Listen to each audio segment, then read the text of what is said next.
Yes, this is Dr. Malik Rahim, and I'm going to be talking a little bit more about some of the different models in racial identity development.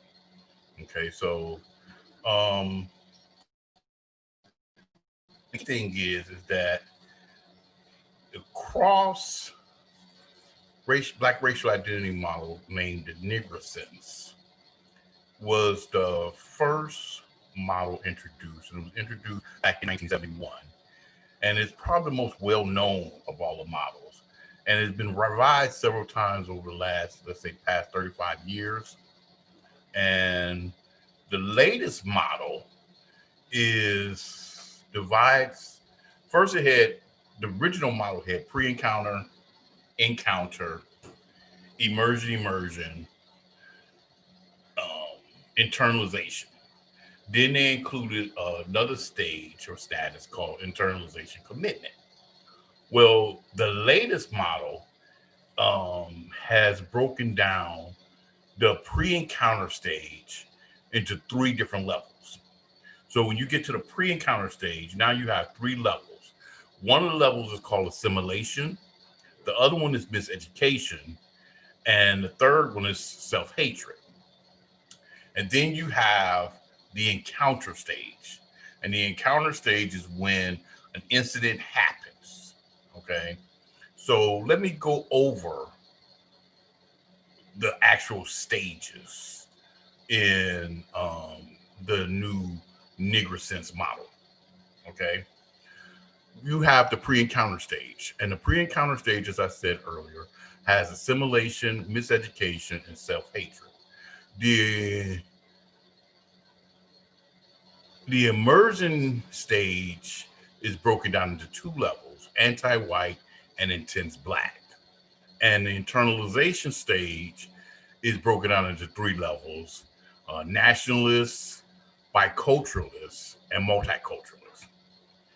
Um, the latest model is composed of um, 8 stages, and I will go over those 8 stages: pre-encounter assimilation, pre-encounter miseducation, pre-encounter racial self-hatred, immersion, anti-white immersion, intense black involvement, internalization nationalist, internalization biculturalist, and internalization multiculturalist. Okay. So individuals in the pre-encounter assimilation stage, um, they identify themselves from an individualistic perspective as an American. Okay.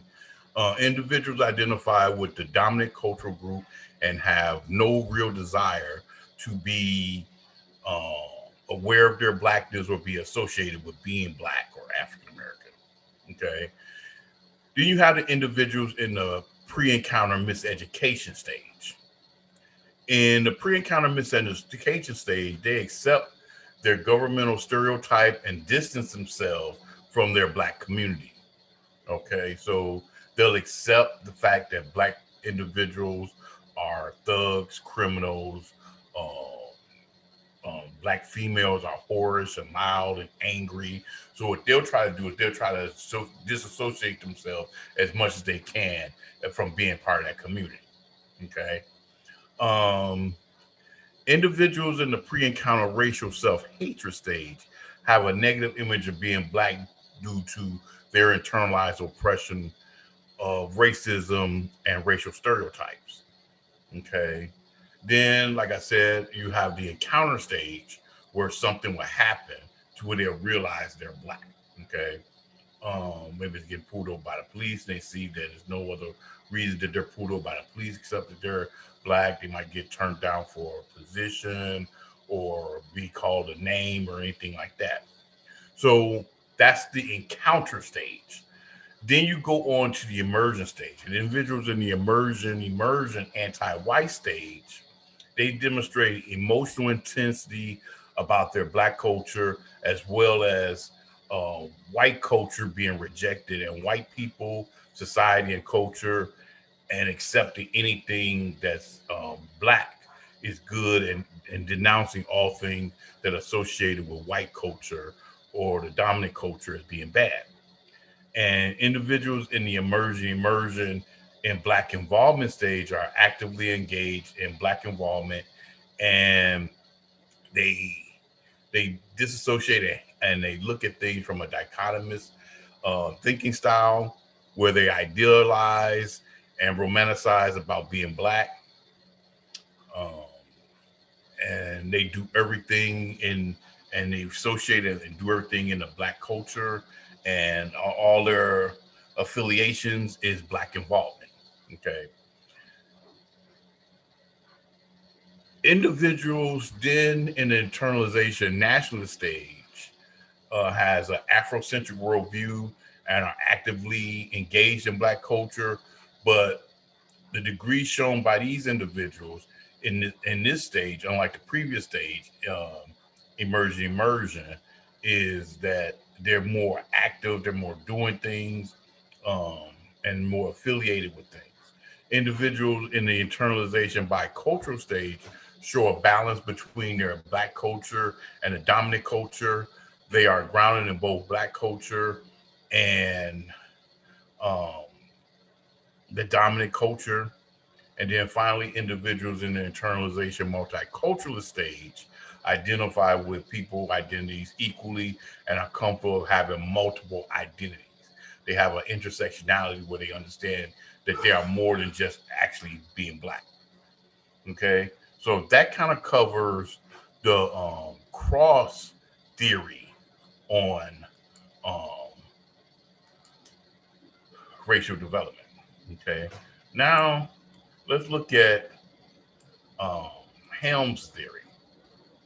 Helm's theory of people of color and racial identity model is distinctive characteristics of Helm's theory that were created like in 1995, and it's a theory that is a healthy racial identity, and it depends on overcoming internalized racism and racial biases and stereotypes.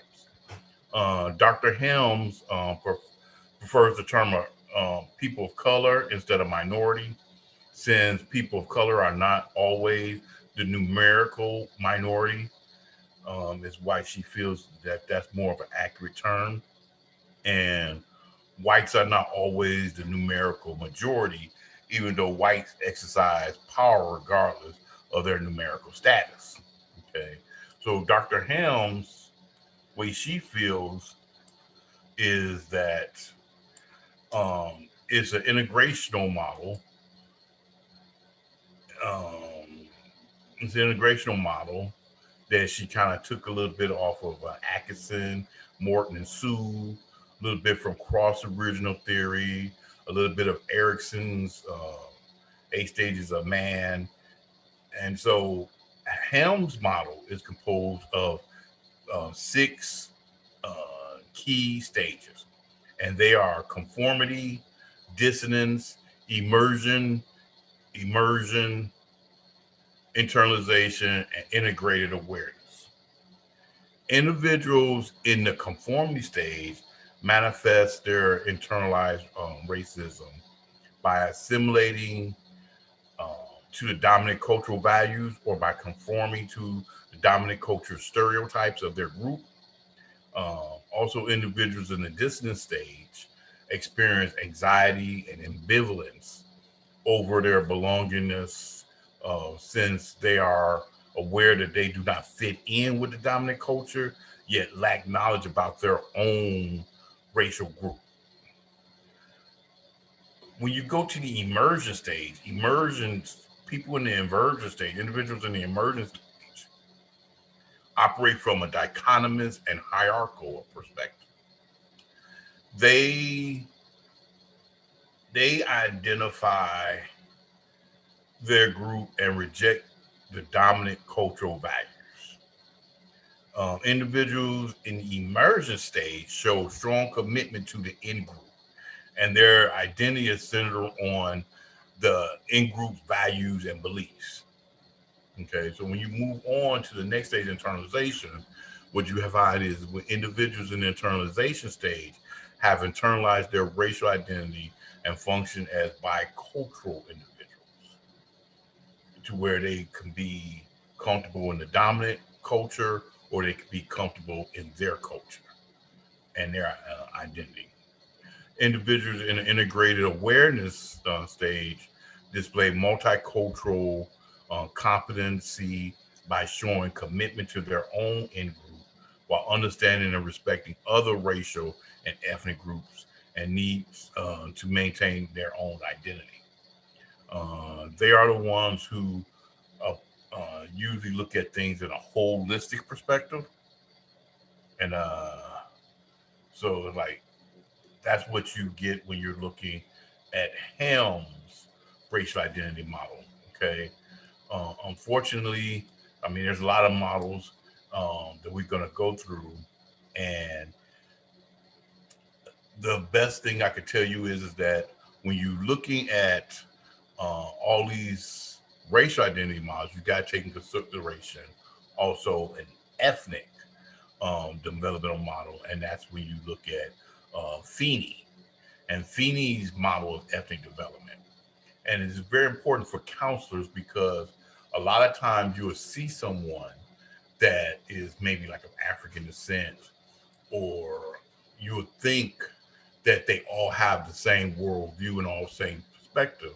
But depending on where they are on one of these stages and which model you look at as one you're going to use as the litmus test, then the thing is that depending on where they are can dictate to where your client potentially is. So when you have um, the understanding that people who identify as African descent are not monolithic, okay, they all don't have the same exact worldview and the same viewpoint, so it kind of depends on where they are as far as on these the stages on this models on which model you choose. But if you have noticed that the models have similarities, so when you go to Finney's model of ethnic development, and Finney's model is unique to since where it doesn't necessarily look at race, even though in some of the research, some people try to use race and ethnicity as interchangeable, but they're not. Okay. Um, but what Marcia was he looks at is identifying diffusion and foreclosure together as the first stage. Um, Feeney looked at Marcia's uh, model and kind of fused the concept of identity diffusion and foreclosure into the first stage, where acceptance of the dominant cultural values leads to an internalized negative ethnic stereotype about adolescents and their own group. So what she says is that the first stage, just like in the other two stages that I mentioned, the first stage, the dominant group is the was looked at as being, you know, the norm, while the person's own group is looked at being inferior, and they internalize the negative stereotypes. Um, Adolescents do not express the dominant group preference over a long time. And then the second stage is the moratorium, where adolescents are beginning to be aware of their ethnicity. And they show emotional intensity ranging from anger toward the dominant culture, guilt, shame, and also it's directed inward to themselves. Okay. And this could be a very troubling time for adolescents as they're growing in their ethnic awareness. The third stage is identity achievement, where adolescents have achieved what you will call a healthy bicultural identity by accepting their racial and ethnic identity while integrating some parts of the dominant cultural values. Right. So um, that is what's looked at when you look at um, Feeney's model of ethnic development. Okay, so um, Right now, I'm going to discuss ethnic development for Chicanos and Latinos. And Ruiz in 1990 created a model which constructed through case study analysis Mexican Americans and other Latinos. And this model is composed of um, five basic stages: the casual, cognitive, consequences, working through, and success. Okay, so individuals in the casual stage show little awareness of their actual racial and ethnic culture. Um, in the cognitive stage, individuals are eager to assimilate with the dominant culture because they associate success, and that's one of the reasons the assimilation is for the economic success in their life. Um, Individuals in the consequence stage reject their own culture in the process of assimilation. Okay. When it comes to the working through stage, individuals start to develop ethnicity, specific consciousness as they become intolerant of assimilation to the dominant culture. They struggle with their inner conflict between assimilation and the desire to reclaim their own racial and ethnic identity. And when you come to the successful resolution stage, individuals have increased self esteem as a result of identifying their racial and ethnic heritage. Okay. Um, yeah, that's what. So, um, that's where I'm going to kind of stop right now, not give you too much to digest, but just kind of watch these videos and then leave any questions you might have. You're in the comment, and you all have a great day.